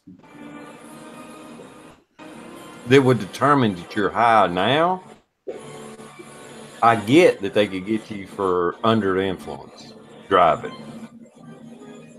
I get that. And that's okay. I understand it. And I agree with it. They would only be doing like 15 miles an hour down the highway, but they could get rear-ended. But anyway, but as far as heroin, I mean, if they made heroin legal, just perfectly legal, you could go to your local grocery store and buy heroin off the shelf. I'm not going to do it. And it's too late to start a whole another conversation, and we've had this before, but people are going to do what they're going to do. People are on heroin, they're on crack, they're on meth, they're smoking pot, which I do think is different. I don't smoke pot, but I'm just saying I have smoked pot in the past when I was a teenager. Just because you make it illegal, don't keep people from doing it. So prohibition has never worked. And I think we should be at a point that we realize just because it's illegal doesn't keep it from happening. I'm not saying everything shouldn't have a price to pay. And that's why we pass laws for murder, rape, whatever. Murder still happens today, whether it's illegal or not. The laws we pass is if you can't keep the moral high ground and realize that murder is bad, we have to put a law on it. And I understand, but the thing with drugs is just if somebody's only hurting herself, I don't want to drag this on. If you're only hurting yourself, I don't know how placing a law on that is really solving anything. Now, if you hurt somebody else, if you infringe on somebody else's rights, that is the bottom line. Well, a lot of it, the laws are there because there's a money issue, right? It's a lot of it is up here is the Canadian Revenue Agency, your taxman, your IRS down there. Those are the driving forces behind narcotics because it's money taken out of the system, right? Nobody's paying tax on that service. So that you're right, it would behoove them certainly to go ahead and make that legal, so they would crush the underworld, markets. That would be the idea. Almost making it free to some degree would certainly do that. The other thing is that if the people are going to OD on that shit, well, then you'd clean that population up pretty quickly. All right, so we got that out of the way. And you're right. I'm not going to go in there and buy the crack or buy the whatever. But at least then if it's going to be held in a supermarket, it's going to be clean, good stuff, not killing people for bad ODs and shit like that. So you combat that. But the other thing is that if you do put it in there, at least be able to gather some tax on it. And that's really all they would care about. And the fact is to have some way of measuring if a person is high while under the influence under the influence while operating a motor vehicle or some other way like an employer. So now we're talking about people's rights and infringing upon those rights and having people sign away those rights for the purpose of employment or for the purpose of driving. Certainly employment is, I guess, not a right per much as a privilege to work at a particular place. And they'll say, well, if you want to work here, you're going to sign away that right. There it is. So then we have the other thing, testing for it. Well, up here in Canada, we do. It's a swab. It's a swab system they've designed out of Germany. We've got it here. 70% of the time, 1 year ago, they said it works. We're testing our cold temperatures as well. And that's it. You consent to a swab. If it comes back as positive, you basically come back. It's enough grounds to take you and go you back and get a blood test now. And you'd have to submit to that by law then. And so this is it. You'd have to balance the law, how they're going to reinforce it, how they're going to test for it, the civil rights aspect of it, the monetary aspect of it. So there's so much to look at and then to implement it. This is why it took so long. And they're bitching up here in Canada at their prime minister saying, you're rushing this. Our law enforcement is not going to be ready for this. We are not going to be ready. And all of them said it. And the prime minister said, it's happening. Wrap your head around it. It may even be happening in June, not July. It might be ready for 420. Who knows? I don't know. But the swab still doesn't tell you though when they did it or how recent, right? It just tells you they did it. Yeah, no, it says positive. It's it says positive. It's the blood test that's going to tell exactly how much you have in your system. It works very similar to a DUI, right? In that sense, it's like you're testing for it. You'll get a more positive reading certainly, and you want to do that as fast as possible. Well, with alcohol especially, because that will dissipate in the system just through breathing and stuff like that. But the thing is, and I'm pretty sure it's in most states, that it doesn't matter. It doesn't matter what level of marijuana, THC, whatever you call it. if you smoked it yesterday, if you smoked it, well, we're actually testing. It's nanograms per milliliter, nanograms per something.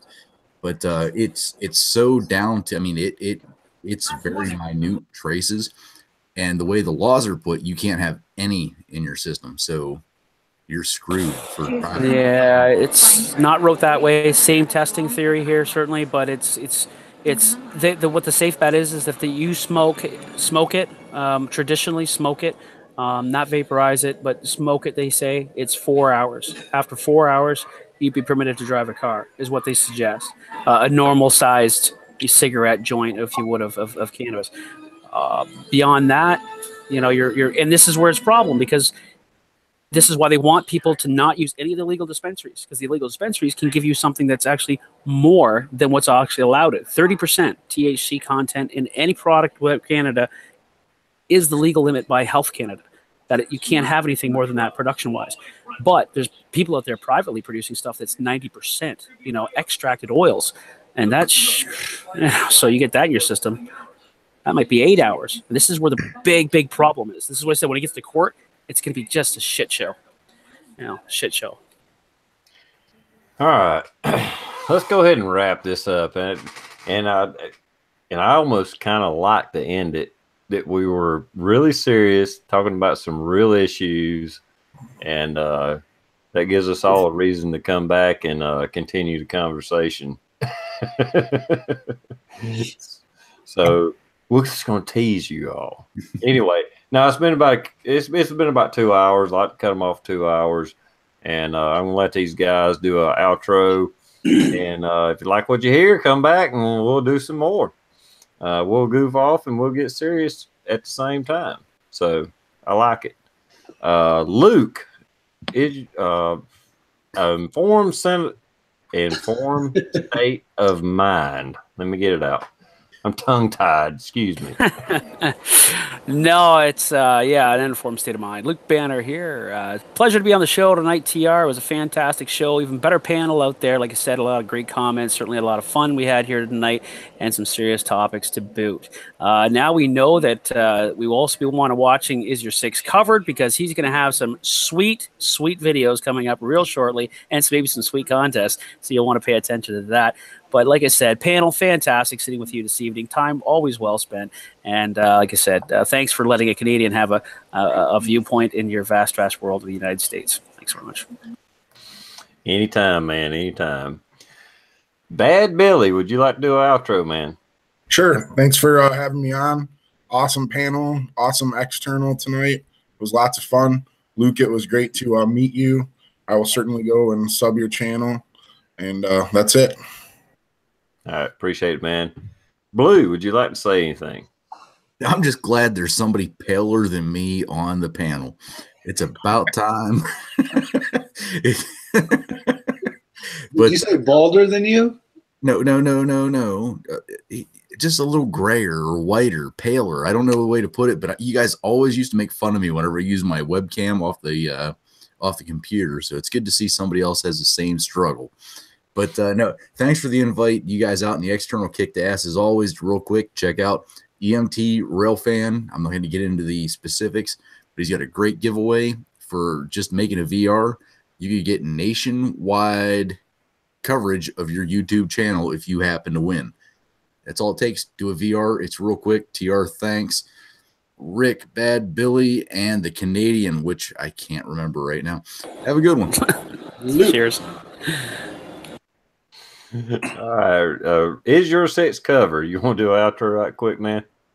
Sure. Appreciate you guys showing up, supporting TR and the group here. Definitely. I do got some sweet videos coming up, and one that's already out you might be interested in. So check them out. Subscribe. See you on the next one. Thanks again, TR panel. Thanks. Well, thanks, guys, for coming on. I do appreciate it. I think we had a great conversation. I really like the way we do these and just kind of bounce around a little bit. It's kind of real, and I like it. So with that, we'll end it, and we'll see you Tuesday night. hopefully Rosie will be there, and we'll talk about some economics, or she'll talk about it, and we'll just sit here and all and not know what the hell she's talking about. But anyway, we'll see you next time. Later.